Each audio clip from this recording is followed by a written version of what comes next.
Hello বন্ধুরা, আশা করি তোমরা সবাই ভালো আছো। এখন আমি তোমাদেরকে একটি নতুন নিয়োগ বিজ্ঞপ্তির বিস্তারিত দেখাবো।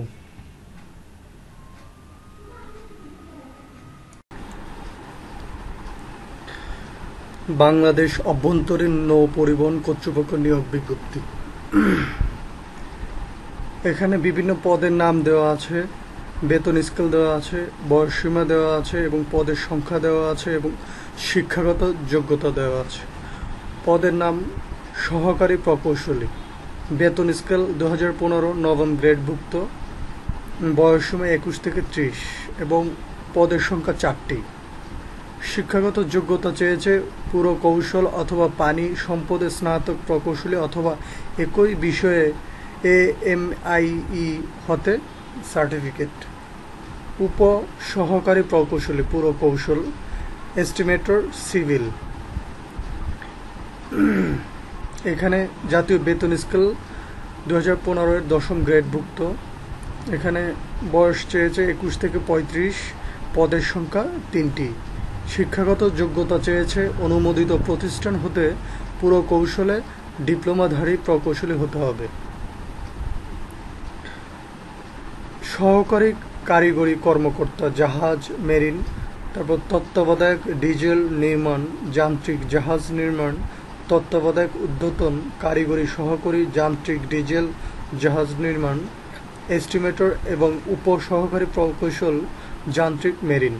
এখানে এটা দশম গ্রেড, বেতন স্কেল 2015 অনুসারে। এটা বয়স চেয়েছে 21 থেকে 35 বছর, পদের সংখ্যা 2টি এবং শিক্ষাগত যোগ্যতা চেয়েছে যে কোনো অনুমোদিত প্রতিষ্ঠান হতে নৌ প্রযুক্তি কিংবা যন্ত্র প্রকৌশলে ডিপ্লোমা। তারপরে গাড়ি চালক, এটা গ্রেড 16, এটা 18 থেকে 30 বছর এবং পদের সংখ্যা 9টি। এটা অষ্টম শ্রেণী পাঁচসহ মোটর গাড়ি চালনার লাইসেন্স এবং 3 বছরের অভিজ্ঞতা থাকতে হবে। আগ্রহী প্রার্থীদেরকে 25/10/2020 তারিখ পর্যন্ত শুধুমাত্র এই ওয়েবসাইটের মাধ্যমে অনলাইনে আবেদন করতে হবে। এখানে আবেদন করার সময় ফর্ম পূরণ করার নিয়ম ও অন্যান্য শর্তাবলী এই ওয়েবসাইটে দেওয়া আছে। আপনারা অবশ্যই আবেদন করার পূর্বে ডিটেলসটা ভালো করে দেখে নেবেন।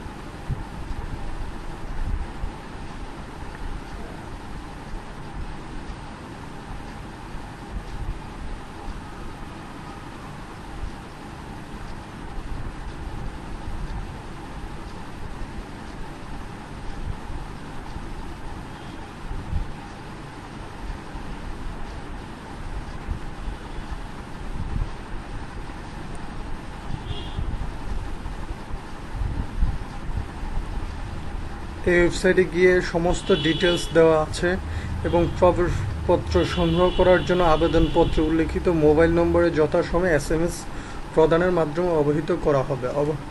প্রবেশপত্র ডাউনলোড করার আগে আপনাদেরকে মোবাইলে SMS করা হবে। তারপর বিভাগীয় প্রার্থীদের ক্ষেত্রে বয়সসীমা 40 বছর পর্যন্ত শিথিলযোগ্য।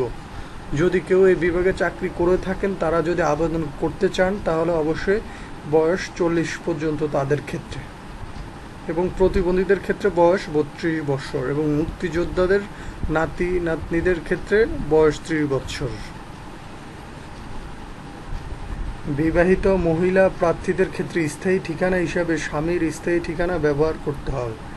প্রার্থীদের নিয়োগ প্রদান করা বা না করার ক্ষেত্রে নিয়োগকারী কর্তৃপক্ষ চূড়ান্ত সিদ্ধান্ত গ্রহণের অধিকার সংরক্ষণ করেন।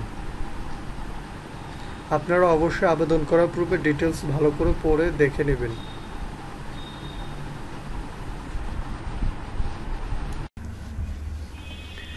এই ছিল আজকের ভিডিও। যদি ভিডিওটি ভালো লেগে থাকে তবে লাইক করতে ভুলবে না। যদি কিছু জানার থাকে প্লিজ কমেন্ট করবে।